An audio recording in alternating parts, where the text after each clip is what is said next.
मुंबई में जब INDI alliance का जमावड़ा हो चुका है तो ऐसे वक्त पर दोस्तों अमिताभ बच्चन का किस्सा जानना बहुत ज़रूरी है, क्योंकि मुंबई में इंडी अलायंस के लोग जो जुटे हैं वो मोदी सरकार के खिलाफ बिगुल फूंक रहे हैं या फिर राहुल गांधी या गांधी परिवार के खिलाफ बिगुल फूंक रहे हैं।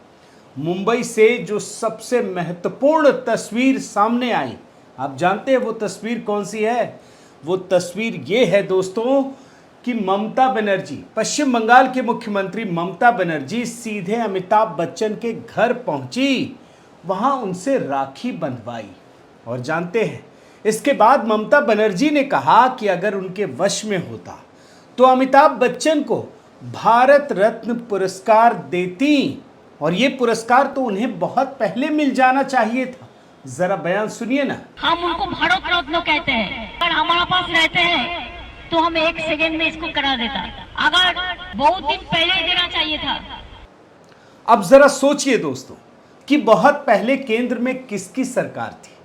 कांग्रेस की ही तो सरकार थी, यूपीए की सरकार थी, और 10 सालों तक यूपीए की सरकार थी।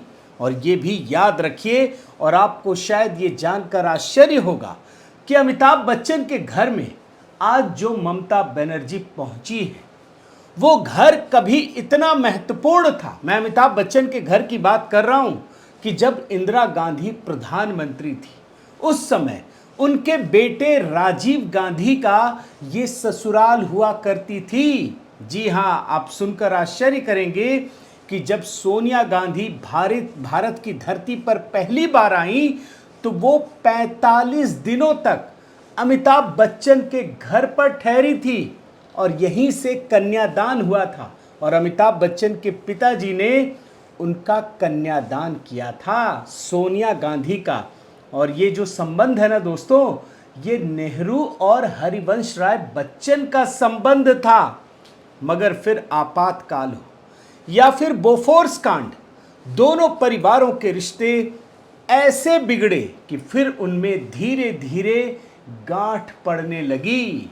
और जानते हैं बच्चन परिवार और गांधी परिवार के बीच ये गांठें इतनी मजबूत हो गई कि दोनों परिवारों का आरोप था कि इन दोनों ने एक दूसरे को मुसीबत के समय सहायता नहीं दी।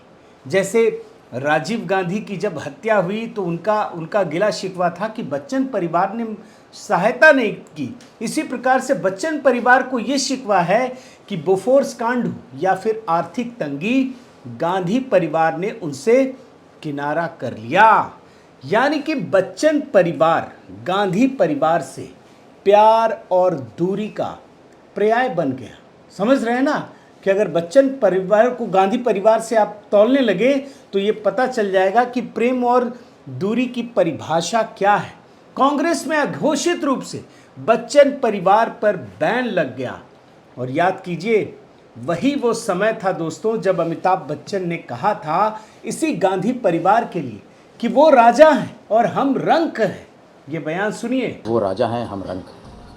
रंक जो है वो किसी भी संबंध के लिए आधार नहीं बनाता है, राजा बनाता है। बच्चन परिवार ने ये कभी नहीं छिपाया कि कांग्रेस ने इतिहास में उनके साथ ठीक बर्ताव नहीं किया। सुनिए जया बच्चन का ये बयान। But I think they have not been fair with me, so. What is your biggest sense of hurt with the Congress? Personal.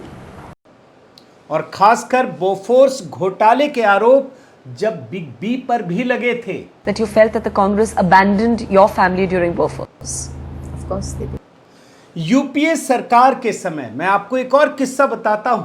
Congress की सरकारों में अगर कहीं कोई कार्यक्रम होता था तो अमिताभ बच्चन को नहीं बुलाया जाता था, एक प्रकार से प्रतिबंध लग गया था।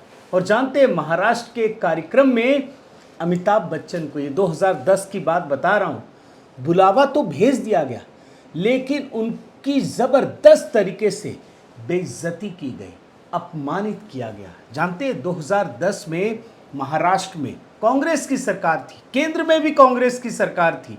उस समय बांद्रा वर्ली सी लिंक का उद्घाटन होना था और ये अशोक चौहान जो मुख्यमंत्री थे उन्हें करना था, लेकिन साथ में अमिताभ बच्चन को भी आमंत्रित किया गया।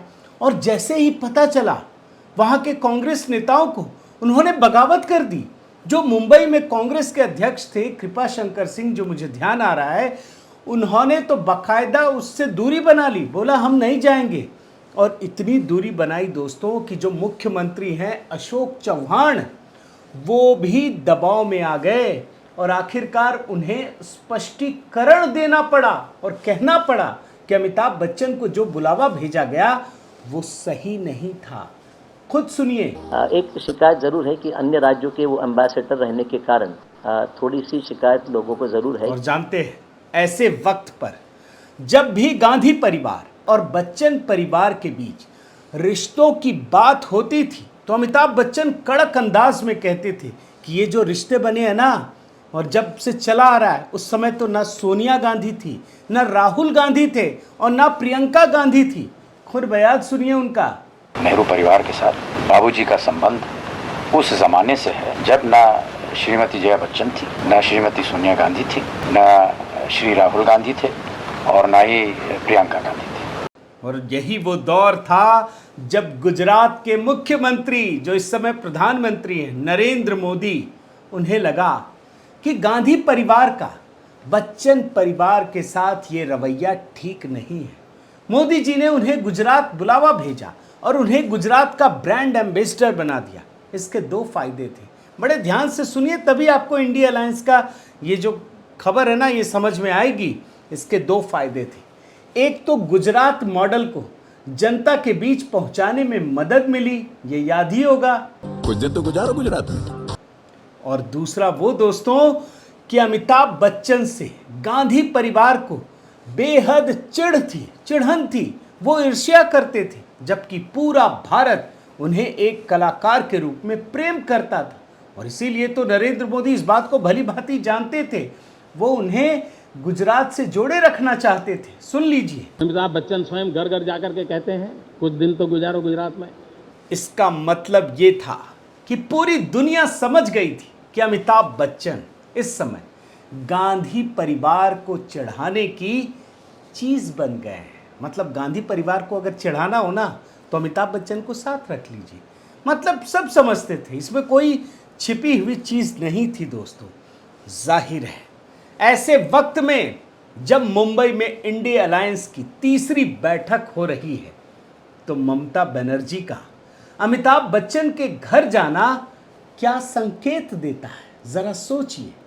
इस तस्वीर को बड़े ध्यान से देखिए, इसमें पूरा बच्चन परिवार है। अमिताभ बच्चन, जया बच्चन, अभिषेक बच्चन, ऐश्वर्या राय बच्चन, पूरा परिवार।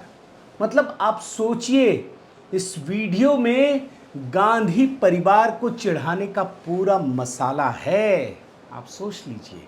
और राहुल गांधी के बारे में तो सोनिया गांधी क्या कह चुकी हैं ये भी सबको पता है। और महाराष्ट्र में दोस्तों बच्चन परिवार, गांधी परिवार के प्रेम और नफरत की कई कहानियां छिपी हुई हैं, इसलिए ये तस्वीर बड़ी महत्वपूर्ण है। एक और आपके सामने बात रखता हूं, आज अगर आपसे ये पूछा जाए भारत का फैमिली नंबर 1 कौन है तो आप क्या कहेंगे? यही ना, नेहरू गांधी फैमिली। यही तो कांग्रेस ने इस देश की जनमानस में पिछले 7 दशकों में यही भरने का काम किया है और पूरी दुनिया जानती है दोस्तों। आपको मैं विदेशी मीडिया की रिपोर्ट ही दिखाता हूं। देखिए, ये न्यूयॉर्क टाइम्स है, ये देखिए, ये दी गार्जियन में क्या लिखा हुआ है। लेकिन ममता बनर्जी जब मुंबई में अमिताभ बच्चन के घर पहुंची, बड़े ध्यान से सुनिए, तो जानते हैं ममता बनर्जी ने उन्हें ही फैमिली नंबर 1 बता दिया। खुद सुनिए। I love this family. I feel they are the number 1 Indian family. देख रहे हैं ना, इसका मतलब है कि मुंबई में ये जो बैठक बुलाई गई है ये मोदी के खिलाफ बिगुल फूंकने के लिए है या गांधी परिवार के खिलाफ बिगुल फूंकने के लिए। बड़े ध्यान से सुनिए और समझिए।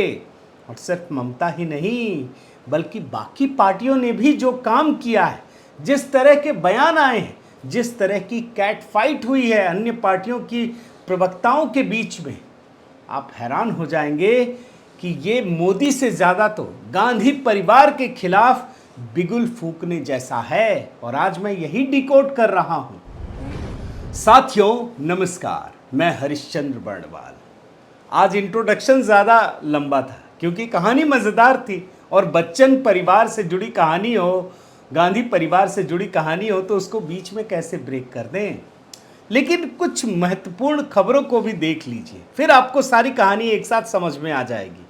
कर्नाटक सरकार ने कल एक महत्वपूर्ण योजना की शुरुआत की, गृह लक्ष्मी योजना।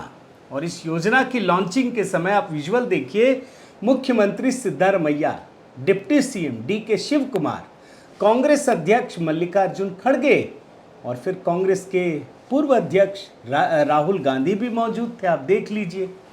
लेकिन मज़ेदार चीज़ क्या है आप ये समझिए, मुख्यमंत्री या उप मुख्यमंत्री ने इस योजना को लॉन्च नहीं किया, बल्कि राहुल गांधी और के हाथ में टैबलेट था, उन्हें ही लॉन्च करते। कांग्रेस अध्यक्ष भी हैं, कांग्रेस अध्यक्ष ने हाथ भी बढ़ाया छूने के लिए, लेकिन कहाँ छू पाए, देखिए ना, वो तो राहुल गांधी अकेले ले गए। इस तरह की तो कई तस्वीरें भी है ना, जहाँ गांधी परिवार के आगे तो बाकी कोई कुछ होता भी नहीं है। तो ये स्थिति क्यों है, और इस स्थिति पे कांग्रेस के बाकी नेताओं को गुस्सा भी नहीं आता है, क्योंकि जब सामने गांधी परिवार हो ना, तो फिर कांग्रेस में कोई नेता अपना ईगो नहीं रखता, वो छोड़ देता। उसको पता है कि कांग्रेस का मतलब गांधी परिवार से शुरू और गांधी परिवार से खत्म। सबको पता है कि कांग्रेस का डी फैक्टो बॉस कौन है। लेकिन ये बात क्यों महत्वपूर्ण है? ये बात इसलिए महत्वपूर्ण है दोस्तों, क्योंकि कर्नाटक में जीत के बाद कांग्रेस उत्साहित है। उसे लगता है कि राहुल गांधी के प्रधानमंत्री बनने की संभावना अब बहुत बढ़ गई है। उसे लगता है कि अब तो बस राहुल गांधी को शपथ ही दिलाना है। और इसीलिए दोस्तों, मतलब लोग खुल करके ये बात कहते हैं, और कहने वाले कोई छोटे नेता नहीं है, बड़े बड़े नेता हैं। छत्तीसगढ़ के मुख्यमंत्री वो खुलकर कह चुके हैं कि 2024 के लिए राहुल गांधी को ही कैंडिडेट बनाना चाहिए। सुन लीजिए। 2024 में राहुल गांधी जी को प्रधानमंत्री कैंडिडेट के रूप में लाना चाहिए। और जो कांग्रेस के बाकी नेता है ना, वो तो दावा करने लगे कि राहुल गांधी ही प्रधानमंत्री बनेंगे, इसमें कोई शक नहीं है। सुन लीजिए। राहुल गांधी प्रधानमंत्री बने। मगर जानते हैं, जैसे ही मुंबई में इंडिया अलायंस की तीसरी बैठक शुरू हुई, कई लोग जुटे, हर एक पार्टियों के नेता जुटे, पूरा शेड्यूल भी आ गया। आप देख लीजिए, दावे भी बड़े बड़े हो रहे हैं कि अब ज़्यादा नेता, ज़्यादा पार्टियां, पता नहीं क्या क्या होने वाला है। माहौल तो अब बनाने में इनसे आगे कोई नहीं है, इसीलिए मैं पूरा आपको शेड्यूल दिखा रहा हूँ। आज तो पार्टी वार्टी है, कल फिर पीसी भी होगी, लेकिन बीच बीच में बहुत सारी खबरें आएंगी, क्योंकि देने वाले लोग बड़े उतावले हैं। उनको लगता है कि हम ही सबसे पहले सारी जानकारी दे देते हैं। लेकिन जानते हैं खबर क्या है? ऐसा लग रहा है कि ये आपस में मिलकर राहुल गांधी के खिलाफ, जिस राहुल गांधी की अभी योजना दिखाई, जिसे प्रधानमंत्री बनाना चाहती है कांग्रेस, उनके खिलाफ लोगों ने एकदम जैसे बुलंद आवाज़ देनी शुरू कर दी है। और कैसे दें? सीधा तो खिलाफत करेंगे नहीं, तो अपने अपने नेता को प्रधानमंत्री का दावेदार बताने लगे। और शुरुआत किसने की? आम आदमी पार्टी ने। इनकी जो राष्ट्रीय मुख्य प्रवक्ता प्रियंका कक्कड़, उन्होंने सीधे केजरीवाल के लिए बैटिंग की। बयान सुनिए।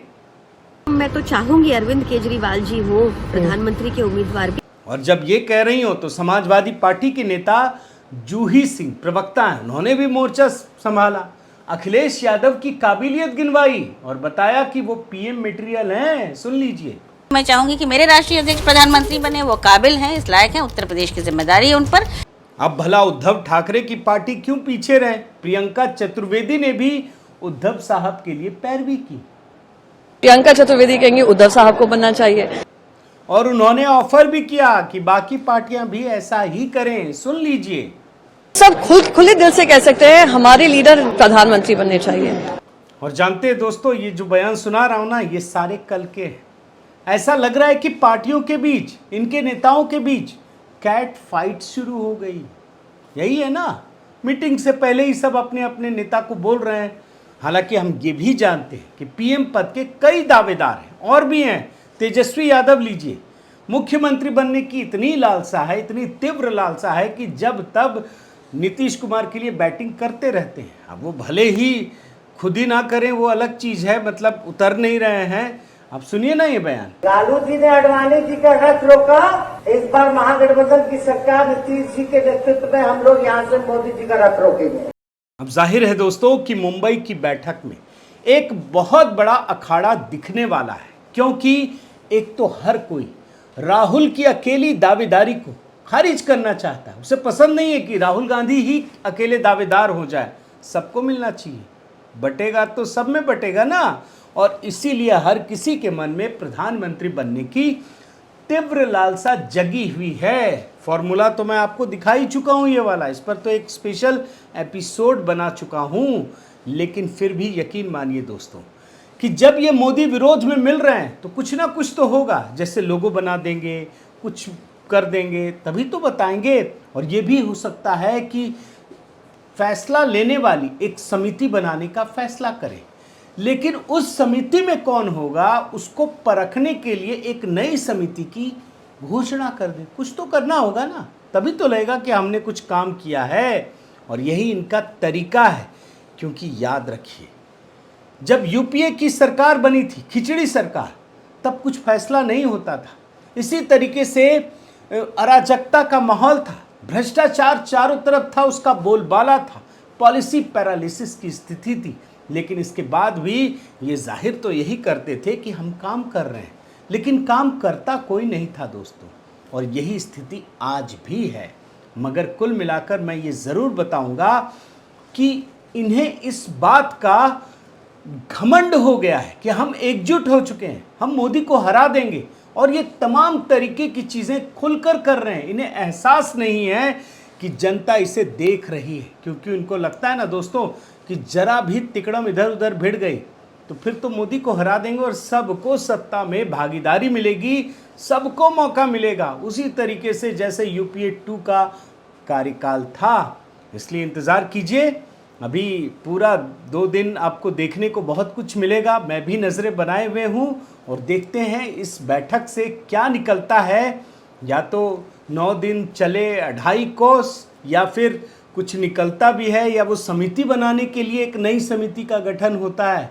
कुछ ना कुछ तो देखते हैं। तो कुल मिलाकर दोस्तों मुझे उम्मीद है आपको ये वीडियो पसंद आया होगा, एक नए एंगल से जो शायद किसी ने नहीं दिखाया। बच्चन परिवार के ज़रिए जो राजनीति हो रही है वो मैंने डिकोड करने की कोशिश की है। आप वीडियो को यूं ही लाइक कीजिए, शेयर कीजिए, कमेंट कीजिए, और इस बेल आइकन को प्रेस करना मत भूलिएगा दोस्तों। नमस्कार।